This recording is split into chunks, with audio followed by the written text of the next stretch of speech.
Hello बच्चों, कैसे हो आप लोग। आई होप सारे फिट एंड फाइन होंगे। आज का जो हमारा टॉपिक है डेफिनिट इंटीग्रल्स के कुछ प्रॉपर्टीज पढ़नी है जो कि आप लोगों के मैथ्स की बुक में, एनसीईआरटी की बुक्स में एक्सरसाइज 7.11 है। इसमें आप लोगों को कुछ प्रॉपर्टीज पढ़नी है। उस बेसिस पे आपको सारे के सारे 7.11 एक्सरसाइज क्लियर करना होगा। अब हम धीरे धीरे एक एक प्रॉपर्टीज की बात करते हैं और एक एक प्रॉपर्टीज को हम विद एग्जांपल के साथ समझेंगे बेटा। तो सबसे पहली प्रॉपर्टी क्या है आपके पास, P0। पहली प्रॉपर्टी क्या है, P0। इसे हम मान लेते हैं A to B, P0 property कहते हैं इसे। और ये क्या है बेटा, integration A to B fx dx। इस P0 प्रॉपर्टी से ये कहता है कि इस इंटीग्रेशन को आप ये भी लिख सकते हो A to B ft dt। अब ये कैसे पॉसिबल है, आपने कैसे सब्स्टिट्यूशन कर दिया इसे। चलिए हम एक एग्जांपल के साथ समझते हैं। एक इंटीग्रेशन लेते हैं A to B sin x dx। हमने क्या लिया, एक इंटीग्रेशन sin x dx। अब मैं यहां से क्या लेता हूं कि let x equal to t।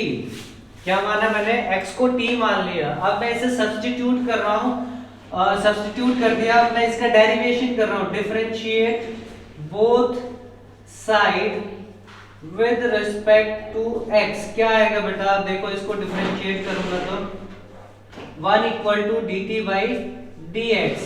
और मैं इसे क्या लिख सकता हूं, dx इक्वल टू dt। तो देखिए बेटा, यही फंक्शन अब क्या हो जाएगा, integration A to B sin t dt। अब कई बच्चों के मन में ये क्वेश्चन आ रहा होगा कि जब आपने x को t माना है तो लिमिट भी तो चेंज होनी चाहिए, ये दोनों लिमिट भी चेंज होनी चाहिए। तो चलिए बेटा ये दोनों भी देख लेते हैं। when x equal to a है तो t कितना होगा बेटा, आप लोग खुद देखिए, यहां से t भी क्या हो जाएगा, a ही हो जाएगा। And when x equal to b है तो t क्या हो जाएगा बेटा, t क्या हो जाएगा, b हो जाएगा। तो सेम एज इट इज ये हो गया। प्लीज वीडियो को पॉज करके इसे नोट डाउन कर लें। अब हम देखते हैं दूसरी प्रॉपर्टी क्या कहती है, integration a to b fx dx क्या होता है, किसके बराबर होता है, negative b to a fx dx के बराबर होता है।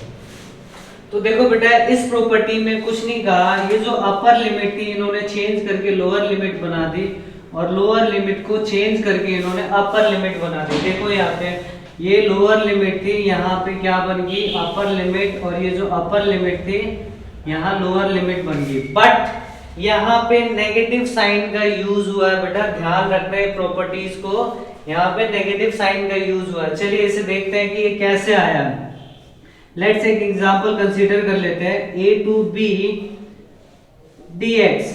इसका सॉल्यूशन क्या होगा बेटा, dx का इंटीग्रेशन क्या होता है, x and a to b।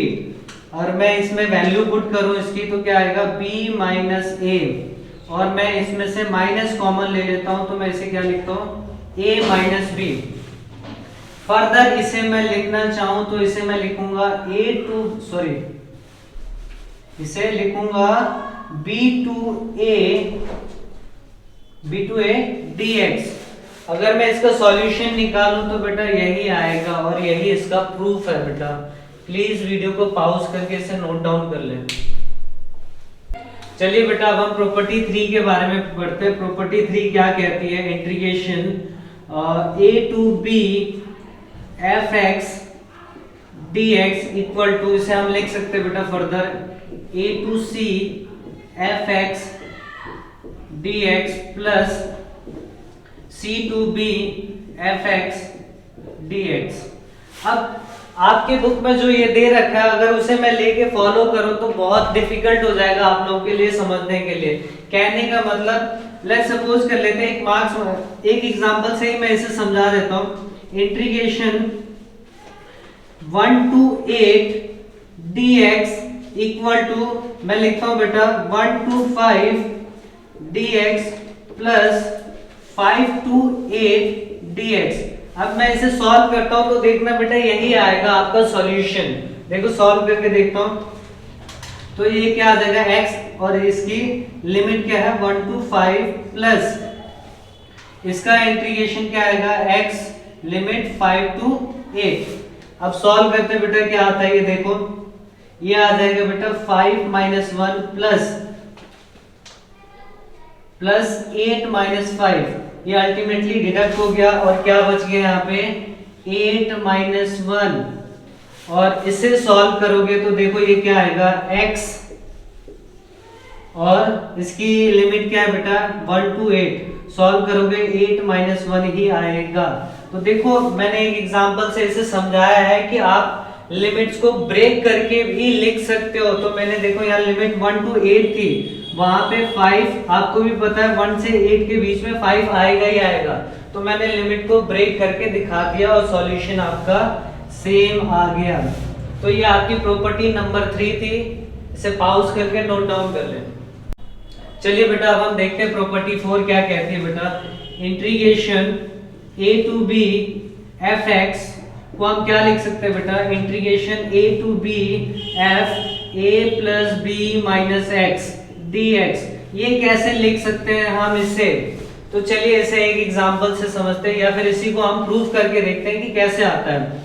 Late a plus b minus x equal to t, मैंने क्या मान लिया बेटा, इसको मैंने t ही मान लिया। और फर्दर अगर मैं x की जगह देखूं तो क्या लिखूंगा a plus b minus t, x क्या आ जाएगा बेटा a plus b minus t।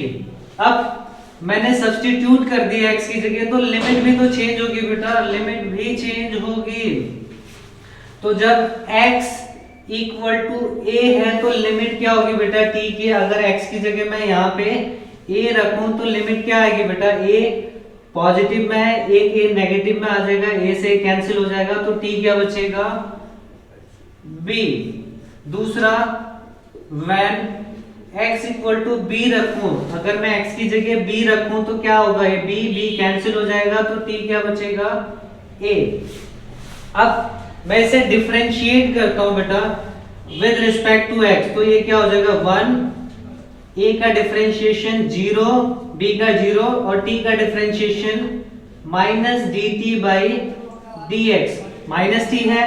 अब dx की जगह मैं क्या लिखूंगा माइनस dt। अब मैं इन सारी वैल्यूज को इसमें रखता हूं बेटा, तो देखिए क्या आएगा, इंटीग्रेशन देखो जब x की वैल्यू a थी तो t कितना है बेटा b, और x की वैल्यू b है, अपर लिमिट b थी तो t की वैल्यू कितनी आई है a, और x की जगह हमने क्या पुट किया बेटा a plus b minus t dt, negative का था और मैंने नेगेटिव का साइन बाहर लगा दिया। अब आप लोगों को याद होगा एक प्रॉपर्टी हमने पढ़ी थी, integration a to b fx dx equal to negative b to a fx dx। अगर मैं इस नेगेटिव साइन को हटाना होगा तो मैं क्या करूंगा बेटा, लिमिट चेंज कर दूंगा, लोअर को अपर बना दूंगा और अपर को लोअर बना दूंगा, तो नेगेटिव का साइन रिमूव हो जाएगा। तो यहाँ क्या बचेगा f a plus b minus t equal to dt, ये आ गया बेटा। अब मैं यहां से कह दूं कि put t equal to x, क्या मान लिया मैंने, t को x मान लिया, अगर मैं इसका डेरिवेशन करूं तो क्या आ जाएगा बेटा dt बाई dx। तो मैं ये बेटा हम लोगों ने प्रॉपर्टी 1 में पढ़ी, सॉरी प्रॉपर्टी जो 1 थी उसमें पढ़ी थी, क्या था property, integration a to b fx dx को आप क्या लिख सकते थे, integration a to b ft dt भी लिख सकते थे। सेम वैसे ही उसी प्रॉपर्टी का यूज करके हम इसे क्या लिख सकते हैं बेटा, a to b f a plus b minus x dx। तो देखिए बेटा उस पूरे इंटायर को हमने कैसे लिखा है, उस पूरे इंटायर को इसको हमने कैसे यहाँ पे इसे कन्वर्ट कर दिया, जो कि यही आया है। तो प्लीज वीडियो को पॉज करके इसे नोट डाउन कर लें। चलिए बेटा प्रॉपर्टी नंबर 4 पे एक क्वेश्चन लेते हैं, एक एग्जांपल लेते हैं और इसे करने की कोशिश करते हैं। तो इंटीग्रेशन क्या लिखा हुआ है बेटा, pi by 6 to pi by 3 dx upon में 1 प्लस अंडर रूट 10x। तो चलिए इसे हम सॉल्व करने की कोशिश करते हैं। Pi by 6 to pi by 3 dx 1 plus 10x, root 10x को क्या लिख सकता हूँ बेटा, रूट साइन x अपॉन में रूट कॉस x। और फर्दर अगर मैं इसमें से एलसीएम ले लूं, pi by 6 to pi by 3, तो dx ये क्या हो जाएगा बेटा, cos x plus root sine x upon में रूट cos x, और ये रूट cos x ऊपर आ जाएगा। फर्दर देखते हैं बेटा, इसे यहाँ सॉल्व करते हैं। तो फर्दर मैं इसे लिखता हूँ बेटा, I integration pi by 6 to pi by 3 root cos x upon में cos x root cos x plus root sine x dx। अब मैं इस प्रॉपर्टी का यूज करने जा रहा हूं बेटा, इस प्रॉपर्टी का यूज करने जा रहा हूं। इसमें तो देखो बेटा क्या आता है, integration I integration pi by 6 to pi by 3 cos pi by 6 plus pi by 3 minus x upon में cos pi by 6 plus pi by 3 minus x plus under root sine pi by 6 plus pi by 3 minus x, और यहाँ ऊपर dx। अब further देखते बेटा, अगर पाई by 6 और पाई by 3 को जोड़ो तो क्या आएगा, पाई by 6 plus pi by 3 minus x क्या आता है बेटा, ये आ गया आपका पाई, ये 6 एलसीएम आ जाएगा इसका, और ये pi plus 2 pi minus x, तो ये आ जाएगा 3 पाई बाई 6 माइनस x, तो ये आ जाएगा पाई बाई 2 माइनस x। चलिए बेटा अब हम इसे फर्दर लिखते हैं, क्या लिखते हैं, integration pi by 6 to pi by 3, और ये आपको पता है क्या है, cos pi by 2 minus x under root upon under root cos pi by 2 minus x plus under root sine pi by 2 minus x dx।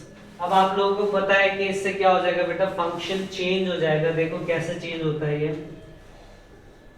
Pi by 6 to pi by 3 cos pi by 2 minus x क्या हो जाता है बेटा, under root sine x upon में cos की जगह क्या हो जाएगा, sine x plus cos x dx।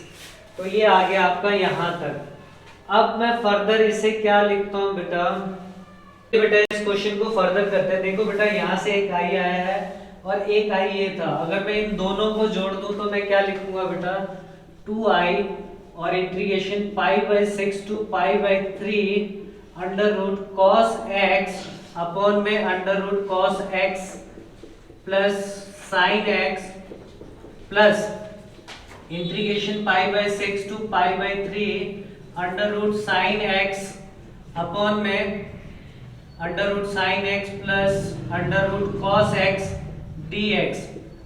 अब इन दोनों को जोड़ के मैंने ये लिखा है बेटा। अब इन दोनों को जोड़ूंगा तो आपको भी पता है क्या आएगा, integration pi by 6 to pi by 3, देखो दोनों का डिनोमिनेटर सेम है तो क्या आ जाएगा, वो तो सेम ही आ जाएगा, sine x under root sine x plus under root cos x, और मैं दोनों को जोड़ता हूं तो क्या आ जाएगा, cos x under root cos x under root sine x dx। ये कैंसिल आउट हो जाएगा, वहां 1 बचेगा, तो 2i equal to pi by 6 to pi by 3 dx, और ये क्या आ जाएगा, x pi by 6 to pi by 3, और मैं x की वैल्यू पुट कर देता हूँ तो 2i आ जाएगा बेटा pi by 3 minus pi by 6, और 2i equal to pi by 6, i equal to pi by 12।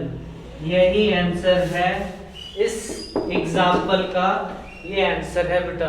और यहाँ पे हम लोगों ने ये प्रॉपर्टीज का इस्तेमाल किया है, दैट्स इट। इसका भी एक हमने एग्जाम्पल कर लिया। अगर ये वीडियो आप लोगों के लिए रियली हेल्पफुल है तो प्लीज अपने दोस्तों के साथ इसे शेयर करिए थैंक यू।